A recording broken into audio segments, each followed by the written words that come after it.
بسم اللہ الرحمن الرحیم الورقۃ الاولی فی التفسیر والتجوید. ایسے ہی بالکل پیپر آپ کے سامنے آئے گا.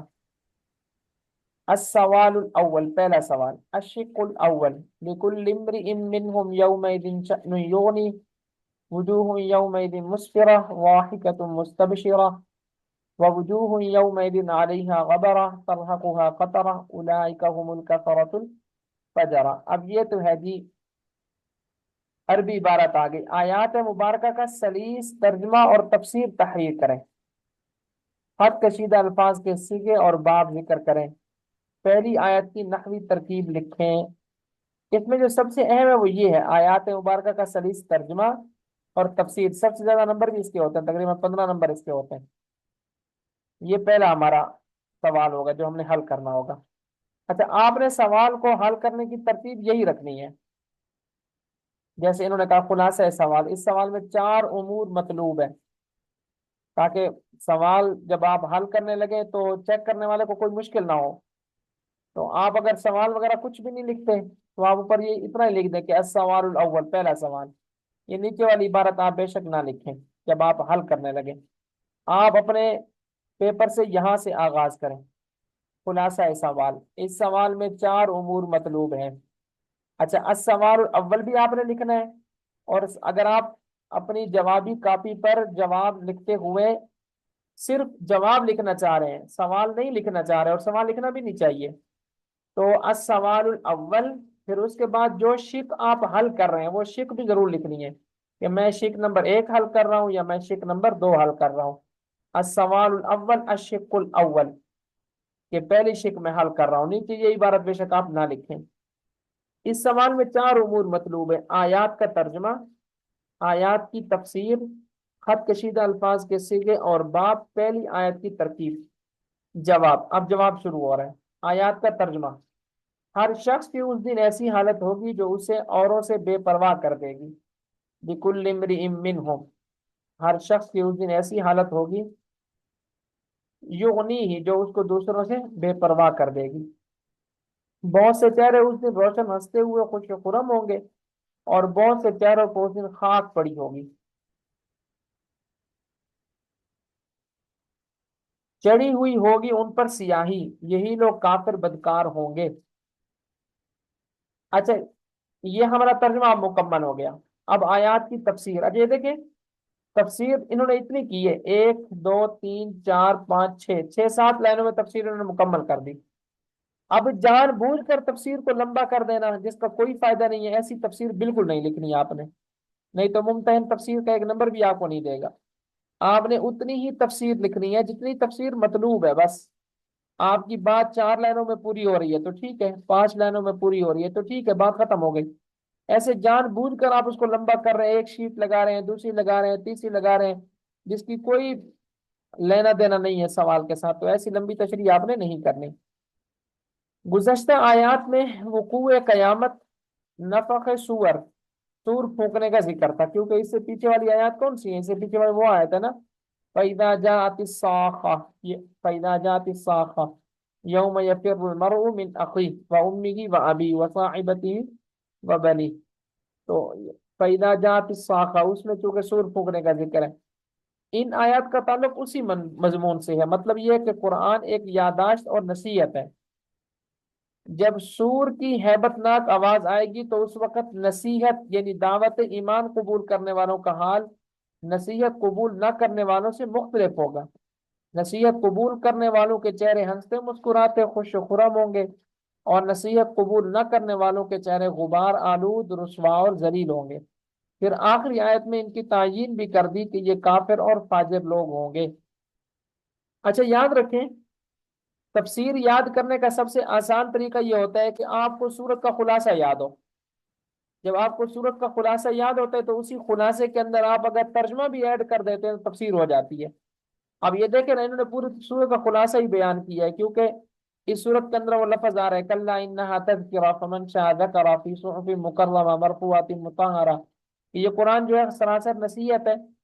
اس نصیحت بھرے کلام کو جس کی چاہے مرضی قبول کر لے، جس کی چاہے مرضی انکار کر دے. البتہ کل قیامت کے دن جو قبول کرنے والے ہوں گے ان کی حالت اچھی ہوگی، ان کے چہرے ہنستے مسکراتے ہوں گے، اور جنہوں نے قبول نہیں کیا ہوگا ان کی حالت بگڑی ہوئی ہوگی، ان کے چہروں پر ذلت اور رسوائی چھائی ہوئی ہوگی۔ اور قبول نہ کرنے والے کون لوگ ہوں گے؟ وہ کافر اور فاجر لوگ ہوں گے۔ خط کشیدہ الفاظ کے سیغے اور باب، یغنی، یغنی سیغہ ہے، سیغہ واحد مذکر غائب، بیس مضارع معروف، از مصدر الاغناء، باب افعال بمعنی بے پرواہ کرنا۔ مسفرہ دوسرا سیغہ ہے، سیغہ واحد مؤنث، بحث اس میں فاعل، از مصدر الاسفار، باب افعال ہے نا، بمعنی روشن اور چمکدار ہونا۔ ضاحکہ مسفرہ کی طرح، یعنی ضاحکہ جو ہے وہ مسفرہ کی طرح ہی سیغہ ہے، سیغہ واحد مؤنث غائب ہے، ایک سیغہ واحد مؤنث ہے، بس غائب اس میں نہیں ہوتا۔ استاد جی یہ کیا لکھا ہوا ہے اس میں؟ فاعل از مصدر الاسفاری کے؟ یہ مصدر انہوں نے بتایا نا، جیسے ہم بتاتے ہیں نا سیغہ واحد نہیں، مؤنث، الاسفار کے الاسفار مصدر ہے نا اس کا، افعال تو اس کا وزن ہے۔ ضاحکہ، اچھا مسفرہ کر رہے ہیں، ہاں مسفرہ کا ٹھیک ہے۔ مصدر اسفار آئے گا نا، اس کا وزن جو ہے وہ افعال ہے۔ سمجھ میں آ گیا؟ جی آپ جی اپنے لفظوں میں بھی بتا سکتے ہیں، یہ جیسے لکھا ہوا ہے ضروری نہیں ہے ایسے ہی بتانا ہے، کیونکہ یہ جس نے جی، لکھا جو ہے ہم نے وہ شیخ الحدیث ہے، اس نے تو اپنے الفاظ استعمال کیے ہیں، آپ نے اپنے الفاظ ہی بتانے ہیں مختصر سے۔ آپ نے اتنا کہنا ہے مسفرہ صیغہ واحد مؤنث، گردان اس میں فاعل، اس کا مصدر ہے الاسفار، یا آپ یہ بھی کہہ سکتے ہیں کہ مصدر باب فعال سے، آپ یوں بھی کہہ سکتے ہیں کہ یہ باب فعال سے ہے، آپ نے اپنے الفاظ میں تو بس یہ بتانا ہے، دو تین کسی چیزیں کے بتا دی، بتانا۔ وہ ہم تو پورا کرتے تھے کہ ہفت اقسام شش اقسام، وہ پوری نہیں کرنی؟ نہیں نہیں، تو لمبا چوڑا لکھنے کی نہیں ہے ضرورت۔ اچھا بس تین باتیں بتا دیں، ہاں سیگا بتائیں۔ سیرت بتانا ہے۔ سیگے میں ہوتی تین چیزیں ہیں، سیگا، گردان، اور اس کا جو باب ہے وہ باب بتا دے بس، ٹھیک ہے میں یہ تین باتیں پوری ہو جاتی ہیں۔ ضاحکہ یہ کون سا سیگا ہے؟ سیگا واحد مؤنث، گردان کون سی ہے؟ اس میں فاعل، اور اس کا باب کون سا ہے؟ باب افعال، اس کا معنی ہوتا ہے ہنسنا۔ اس کے بعد ہے مستبشرہ، سیگا واحد مؤنث، گردان اس میں فاعل، اور اس کا باب کیا ہے؟ باب استفعال، جیسے الاستبشار، بمعنی خوش اور خرم ہونا، خوش ہونا۔ ترحقها ترحقو، سیگا واحد مؤنث غائب، گردان فعل مضارع معلوم، مصدر اس کا کون سا آئے گا؟ رحق یرحقو، فتح یفتح کی طرح، الرحق اس کا مصدر ہے، اس کا باب کون سا ہے؟ رحق یرحق۔ عین کلمے کے اندر جب حروف حلقی میں سے کوئی حرف آ جاتا ہے تو عام طور پر وہ لفظ فتح یفتح کے باب سے ہوتا ہے۔ الکفر، الکافر کی جمع، یعنی صیغہ جمع مذکر مکسر ہے، الکفرہ صیغہ جمع مذکر مکسر، گردان کون سی ہے؟ اس میں فاعل کی، اور یہ باب نصر سے آتا ہے، کفر یکفرو، اور اس کا مصدر آتا ہے الکفر، الفجرہ یہ بھی صیغہ جمع مذکر مکسر ہے، گردان اس میں فاعل ہے، یہ فاجرن کی جمع ہے، اور اس کا مصدر آتا ہے فجرن اور فجورن، دو مصدر اس کے آتے ہیں، فجرن اور فجورن، باب نصر سے فجرہ یفجرو، جھوٹ بولنا، زنا کرنا، گناہ کرنا، یہ تین اس کے معنی آتے ہیں، گناہ کرنا، جھوٹ بولنا، اور زنا کرنا۔ اب پہلی آیت کی ترکیب ہم کر لیتے ہیں، ترکیب بھی بالکل آسان ہے، کوئی مشکل ترکیب نہیں ہے۔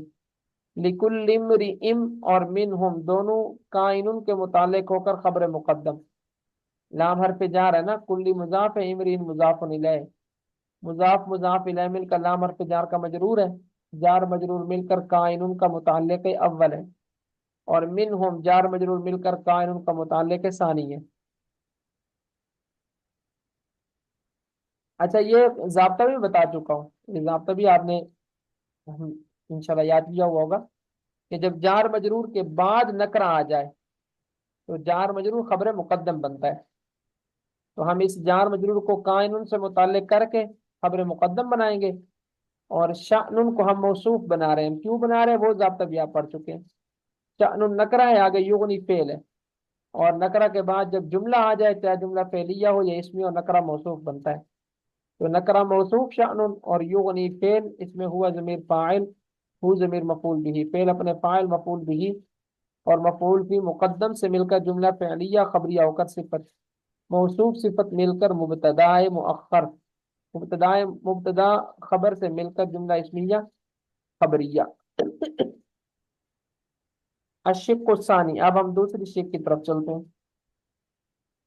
اذا السماء انشقت وأذنت لربها وحقت وإذا الأرض مدت وألقت ما فيها وتخلت وأذنت لربها وحقت يا أيها الإنسان إنك كادح إلى ربك كدحا فملاقيه۔ اب اس سوال میں کیا پوچھا ہے؟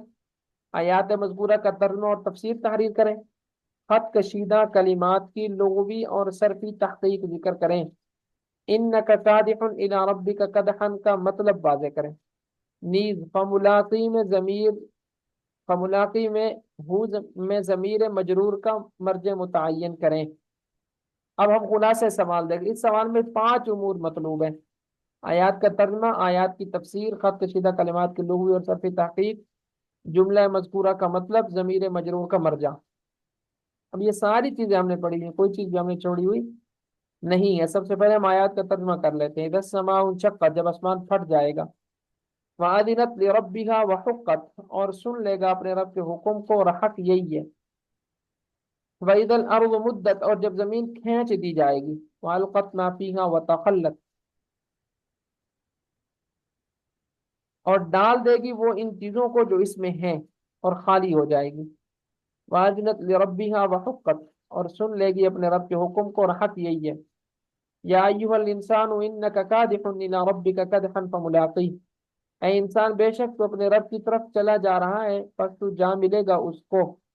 آیات کی تفسیر، ان آیات میں قیامت کی سختی اور ہولناکی کو ذکر کر کے بتلایا کہ اے انسان تو نے بھی ایک دن مر کر اپنے رب سے ملاقات کرنی ہے، اس وجہ سے اپنے ارد گرد کے حالات میں غور و فکر کر اور راہ راست پر آ جا۔ نیز اگلی آیات میں ایمان باللہ اور ایمان بالقرآن کی تلقین کی گئی ہے۔ آخر میں جو آخری آیات ہے اس صورت کی، اس میں یہی کہا گیا نا کہ ایمان اللہ پر ایمان لاؤ، اور قرآن مجید پر بھی کیا لاؤ؟ ایمان لاؤ۔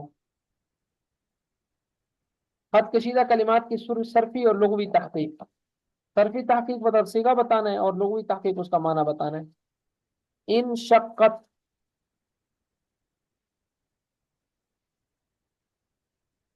مجرد میں اشق مصدر ہے، ان شقت یہ مجرد میں اس کا اشق مصدر ہے بمعنی پھاڑنا، متعدی یہاں پر انشقاق مصدر سے ماضی کا صیغہ ہے۔ اچھا، انہوں نے تھوڑا مشکل کر کے بتایا، آپ نے اس لمبے چکر میں نہیں پڑھنا، آپ نے صرف اتنا کہہ رہے ہیں ان شقت صیغہ واحد مؤنث غائب، فعل ماضی معلوم، اور باب انفعال، انشقاق اس کا مصدر ہے، بس اتنا آپ نے بتانا ہے، یہ بات مکمل ہوگی۔ اب انہوں نے اس طرح بتایا، مجرد میں اشق مصدر ہے بمعنی پھاڑنا، متعدی یہاں پر انشقاق مصدر سے ماضی کا صیغہ ہے۔ تو یہ مطلب انہوں نے ترتیب الٹ پھلٹ کر دی، آپ نے صحیح ترتیب ہی رکھنی ہے اپنی۔ انشقت صیغہ واحد مؤنث غائب ہے، فعل ماضی معلوم ہے، اس کا مصدر باب انفعال ہے، اور اس کا مصدر باب انفعال ہے، اور مصدر اس کا انشقاق ہے، اس کا معنی ہے پھاڑنا، اور یہاں پر یہ لازم استعمال ہو رہا ہے، ہٹ جانا، پھاڑنا، یہاں پر اس کا لازم ہے کیونکہ باب انفعال ہے نا، اور باب انفعال لازم استعمال ہوتا ہے۔ آپ نے علم صیغہ کے اندر بھی یہ بات پڑھ لی ہوگی کہ باب انفعال لازم استعمال ہوتا ہے۔ اس کے بعد ہے آزینت، یہاں پر بھی انہوں نے صیغہ بتانے کی ترتیب غلط کر دی، آپ نے وہی ترتیب رکھنی ہے اپنی جو ہم نے ترتیب پڑھی ہے۔ آزینت صیغہ واحد مؤنث غائب، فعل ماضی معلوم، باب آزینہ یا زانو، آزینہ سمیع یسمع کی طرح ہے، آزینہ یا زانو، اور اس کا جو کیا نام ہے مصدر ہے وہ ہے الاذن، بمعنی کان لگانا یا سننا۔ حقت، حقت، حقا مصدر سے ماضی مجہول کسے گئے، آپ نے اسی طرح بتانا ہے حقت صیغہ واحد مؤنث غائب فعل ماضی مجہول، آپ نے ایسے ہی بتانا ہے جو طریقے جس طریقے سے ہم نے پڑھا۔ اس کا معنی ہوتا ہے واجب اور لازم ہو جانا، واجب اور لازم ہو جانا۔ اس کے بعد ہے مدت، وَإِذَا الْأَرْضُ مدت، مدت کون سا صیغہ ہے؟ صیغہ واحد مؤنث غائب فعل ماضی معلوم، مد یمد باب نصر، مدن اس کا مصدر استعمال کرنا بمانا کھینچنا، لمبا کرنا، بمانا کھینچنا اور لمبا کرنا۔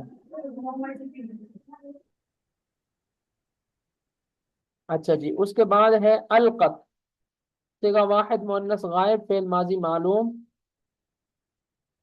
باب القا یلقی القا باب افعال ہے، اس کا معنی ہوتا ہے کسی چیز کو باہر ڈال دینا، باہر نکال دینا، باہر ڈال دینا۔ تخلت، تخلا، تخلت پہلے آپ نے صیغہ ہی بتانا ہے، صیغہ واحد مؤنث غائب فعل ماضی معلوم باب تفاعل سے ہے، تخلا یتخلا تخلیا، تخلیا اس کا مصدر استعمال ہوتا ہے، خلوت اختیار کر لینا، تنہائی میں چلے جانا، خالی ہو جانا، فارغ ہو جانا۔ قادحن، صیغہ واحد مذکر اس میں فاعل، اور اس کا باب آئے گا قدح یقدح، فتح یفتح کی طرح، بمعنی محنت کرنا، مشقت اٹھانا، کوشش کرنا۔ اب جملہ مذکورہ کا مطلب، اے انسان بے شک تو اپنے رب کی طرف چلا جا رہا ہے، مطلب یہ ہے کہ انسان تیری حرکات و سکنات، سانس وہ قدم ہیں جن سے تو چل رہا ہے، اور دن رات تیری سواری کے دو پہیے ہیں جن پر تو سفر کر رہا ہے۔ یہ اصل میں انہوں نے یہ مشکل مطلب تفسیر کر دی، آپ نے یہ تفسیر نہیں کرنی، آپ نے وہی کرنی جو آپ نے پڑھی ہے کہ انسان مشقت اٹھاتا ہے، مطلب دنیا کے اندر رہتے ہوئے اس نے روزی روٹی بھی کمانی ہے، محنت بھی کرنی ہے، کلمہ اس نے پڑھا ہے، اس پر اعمال بھی اس نے کرنے ہیں، یہ سارے اعمال وہ کر لے گا تو اس کی زندگی کا جو سفر ہے وہ طے ہو رہا ہے، اور ایک وقت ایسا آئے گا کہ وہ اللہ تعالیٰ کے ساتھ ملاقات کر لے گا۔ ضمیر مجرور کا مرجع، ضمیر کا مرجع قادح الی ربک میں لفظ رب ہے، یا ایھا الانسان، اچھا میں نے اس کے دو مرجع آپ کو بتائے تھے، تو یہ دونوں آپ نے لکھنے ہیں کہ یا ایھا الانسان انک قادح الی ربک قدحا فملاقی میں ہی ضمیر کا مرجع یا تو انسان کے اپنے نام اعمال ہے کہ وہ اپنے نام اعمال کو جا کر دیکھے گا، اور دوسرا اس کا مرجع اللہ تعالیٰ کی ذات ہے کہ وہ اللہ تعالیٰ کی ذات سے ملاقات کرے گا۔ چلیں یہاں تک۔